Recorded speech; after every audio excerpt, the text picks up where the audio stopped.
8 April 2020. You guys ready? Intro first. Let's go. Let's go.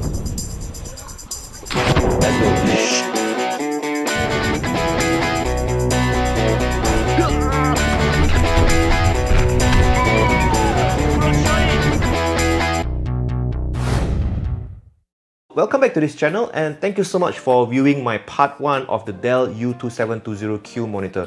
By far, that's the highest view video I have in YouTube, and there's tons and tons of questions being asked in the comments. So if you haven't watched the unboxing video, I'll put the link on the description below.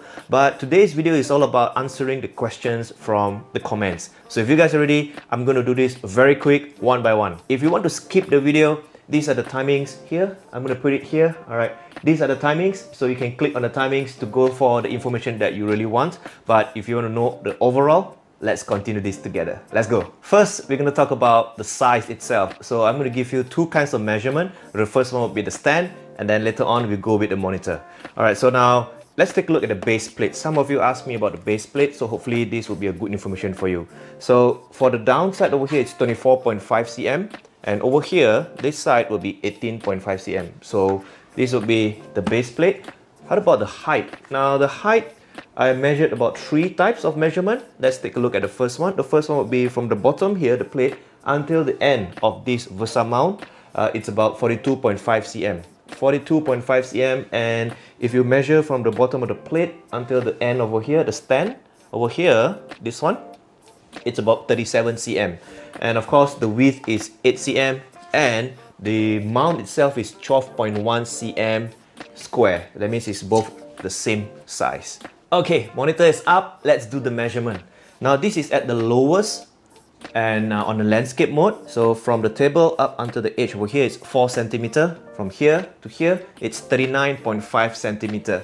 And if you were to push this all the way up, the measurement would be from the table up until here, it's 17 cm, and from here up to here, it's 52.5 cm. Let's take a look at the portrait mode. Portrait mode is pretty interesting. If you were to push this all the way down, it touches the platform over here. Now this gap over here from the table is about 1.2 cm. Very small, right? 1.2 cm. But if you take a look from here up until here, it's 62.5 cm. 62.5. If you were to push this all the way up, still a very small gap, about close to about 4.3 cm. 4.3 cm. And if you go all the way up from the table up until here, it's about 65.7 cm.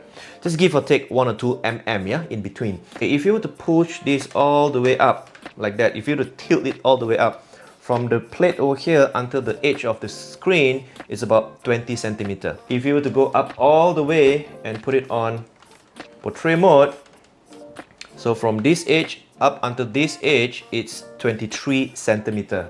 So hopefully this information is good enough for you guys.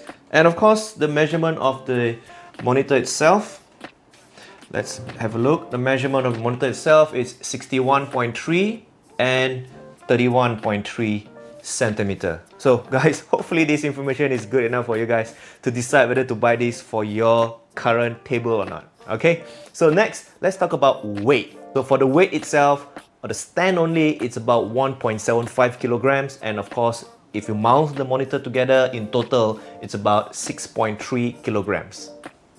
Okay, next, let's do a quick one in terms of the input for this monitor. Now, as we all know, there's 3 types, DP, HDMI, and USB-C. Unfortunately, I cannot test the first 2 because I do not have the port. The only one that I can test on is USB-C. Now, as we all know, USB-C, it transfers almost everything. For example, the audio, the video, the data as well, and at the same time, it charges your laptop for you. So now it's connected on my MacBook Air, and if you talk about resolution, the one that I'm using right now is 3008 x 1692. That's the best at 60 Hz for me. I felt comfortable in terms of the sizing, and there's not much of a sluggish and no lagging. But if I were to push to the next level, or maybe to the highest level at 4K, it still works at 60 Hz, but it's slightly sluggish because of my MacBook Air. The graphic card is not as powerful as the other MacBook Pros out there or the other powerful laptop. But the only disadvantage for me when I boost it up to 4K resolution is that everything is so small and I need to pinch my eyes and put my face closer to the monitor to have a look at all the fonts and all the information. If you're young people, you have good eyes, no problem. 4K is the way to go. And at the same time, you need to have a powerful graphic card. Now, the next question that a lot of people ask is that, can I play audio from an external speaker connected with a physical cable to the back of the 3.5mm jack at the back of this monitor? And the answer is yes. So I have a video with me right now, and the video is playing. Alright, this is an external speaker connected behind my monitor. So it does work. On Dell's website, it says that it doesn't work, but rest assured, it's working right now. As long as you have this physical cable connected at the back, and it works with earphones, it works with external speaker as well. Unless if you want to connect it directly using Bluetooth, that will be a totally different setup because it's going to be connected directly to the Bluetooth of your laptop. Alright guys, next we're going to talk about the tips. So something that I wanted to share with you guys, and the first one would be the usage of the USB ports. So we know that there's two USB ports at the back of this monitor, one on the side and one USB-C port to transfer data on the side as well. Most of the time, we will use the one on the side because it's easy access, but it's only one USB port. The other two at the back, it's difficult to use, right?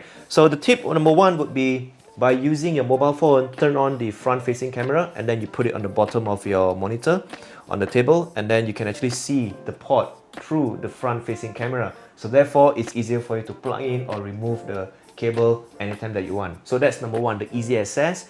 And of course, the second tip that I wanted to share with you guys is the usage of the cables. So as you can see, I have actually plugged in all my USB cables and I want it to be clean. So I use a Velcro tape to put it behind the monitor so that it looks clean. It looks like there's no cable at all, but whenever I want to use it, I just put my hands behind the monitor and then actually pull it out to charge or to transfer, and once I'm done, I use the Velcro tape and stick it back so it looks clean.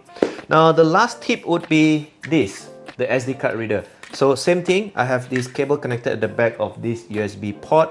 So if I were to connect the USB card reader over here, and then I'm using a Velcro as well. So once the Velcro is up, so what I do is make sure that the cable is nicely twisted up, and then the Velcro is stuck here. So I just press it in and USB reader is over here. So what I do is, if I want to transfer data, plug it on the side, transfer the data, pull it out, it's almost permanent. If I want to remove it, very simple, twist, and then that's it. Simple as that. So guys, these are a couple of tips that I wanted to share with you guys in terms of the usage of this monitor. Next, we're going to talk about the color. Now, I'm not really that technical person. Some of you are asking in terms of RGB or the Adobe RGB. So I cannot compare that. I do not know how to compare that. But what I can do for you is to compare between the Dell monitor and also the MacBook Air's Retina screen. And if you put both side by side and if you boost all the brightness to 100%, you can also notice that the color on the Dell monitor is slightly better than the Retina screen. The Retina screen is good by itself, but the Dell monitor is really awesome. I really liked it. For me, I'm using it for videos and also browsing the internet and YouTube. For me, it's good enough and it's really impressive. And the one thing that I realized is that over the past few weeks, we were in movement control order. We stay at home. So the laptop is constantly plugged in and I'm using the monitor all the time. But a few days ago, when I unplugged the monitor from the laptop and then I used the laptop by itself and the screen itself, and I realized that the color is so much different, and I prefer the Dell monitor's color compared to the Retina screen. Now the Retina screen by itself is very good, but after using the Dell monitor for a while, a lot of difference. So the only way I can do is to compare these two together, and hopefully it gives you a bit of information on how good this Dell monitor is. Overall, I really like this monitor. The quality, the design is good enough for me. In terms of the pricing, I'm not sure whether it's still on sale right now, but in terms of pricing, it's good enough. And at the same time, 3-year warranty. That's the good thing about it. So guys, I hope you guys enjoyed the part 2 of this video, and if you missed out the part 1, links on the description below. And if you enjoyed this video, give me a thumbs up, click the subscribe, and hopefully you guys stay safe, and regards and prayers to all the victims of the COVID-19, and hopefully we come back stronger and we can enjoy our life as normal. Alright, so guys, I'll see you on the next episode, and bye-bye.